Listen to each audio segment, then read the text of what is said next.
The Last Dance was an unexpected savior for ESPN during coronavirus. New York with sports suspended, ESPN has cobbled together a schedule that includes classic games, studio shows and films, the most popular of which was The Last Dance. The network's docuseries about Michael Jordan and the Chicago Bulls isn't a sporting event, but it nabbed event-sized ratings for ESPN, averaging 5.6 million viewers over its 10-episode run, which made it the most-watched documentary ever for ESPN.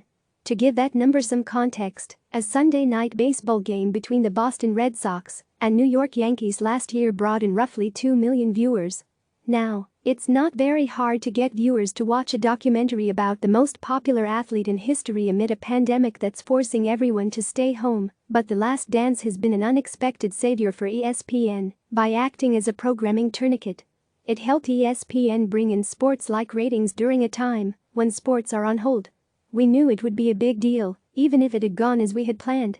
But obviously, as the events of the last few months have unfolded and live sports largely disappeared, it's taken on a whole new importance to us, Connor Schell, ESPN's executive vice president of content, told CNN Business.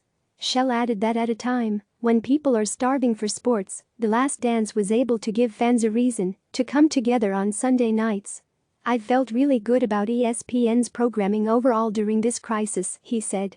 "But we're not naive enough to say that The Last Dance sitting in the middle of this hasn't been really important to our connection to our audience and the way people have engaged with our brand."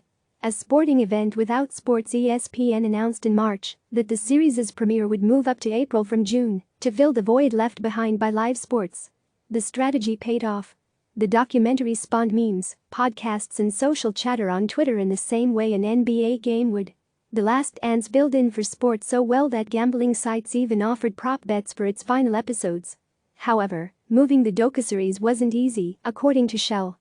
After the sports world came to a halt, the network, director Jason Heher and others associated with the series discussed what it would take to move its release up 2 months. Schell said the biggest challenge was that most of the series was still in post-production when the outbreak hit. Heher and his team had to finish editing the series remotely from their homes. Away from the big ratings, The Last Dance also gave ESPN something to talk about on its studio shows. SportsCenter would interview sports writers, experts and former athletes featured on the series after new episodes of The Last Dance, just like a post-game show would cover an actual game. "Some of that's strategic, some of it's out of necessity," Schell said. "We made a conscious effort on Sunday nights with SportsCenter to continue the experience. If we can hold that viewer's attention for another hour, that's what a programmer aspires to do." Patrick Crakes, a media consultant and former Fox Sports executive, noted that The Last Dance is a perfect example of how ESPN's resources and scale allowed it to adjust to the crisis on the fly. They get hit hard, but they look at what they've got and they say, "Let's figure out how to leverage our assets in a different way. We may not be able to make ourselves whole because we don't have sporting events, but we certainly don't have to sit still and take it," he said.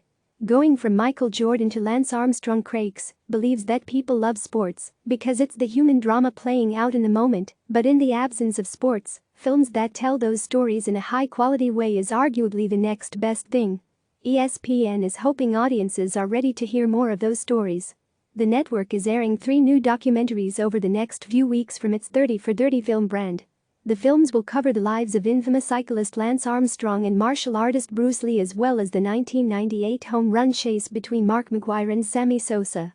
"What we have done over a decade plus is try to build with each project more and more credibility with our audience," Schell said. "We want the film brand to mean quality, so even if you're not interested in the subject matter, please trust us, because the next project will hopefully be as good or better as the one that came before." But will audiences embrace those stories the way they did Jordan's? That's what ESPN needs to figure out, according to Crakes. The Last Dance was a huge hit. It's ingrained itself in the culture. "I mean, some people are going to remember this crisis, and they're also going to remember the Jordan documentary with it," he said. But now how does the network take advantage of what they've gotten? That's what ESPN needs to figure out until sports return. Click subscribe to receive the latest news.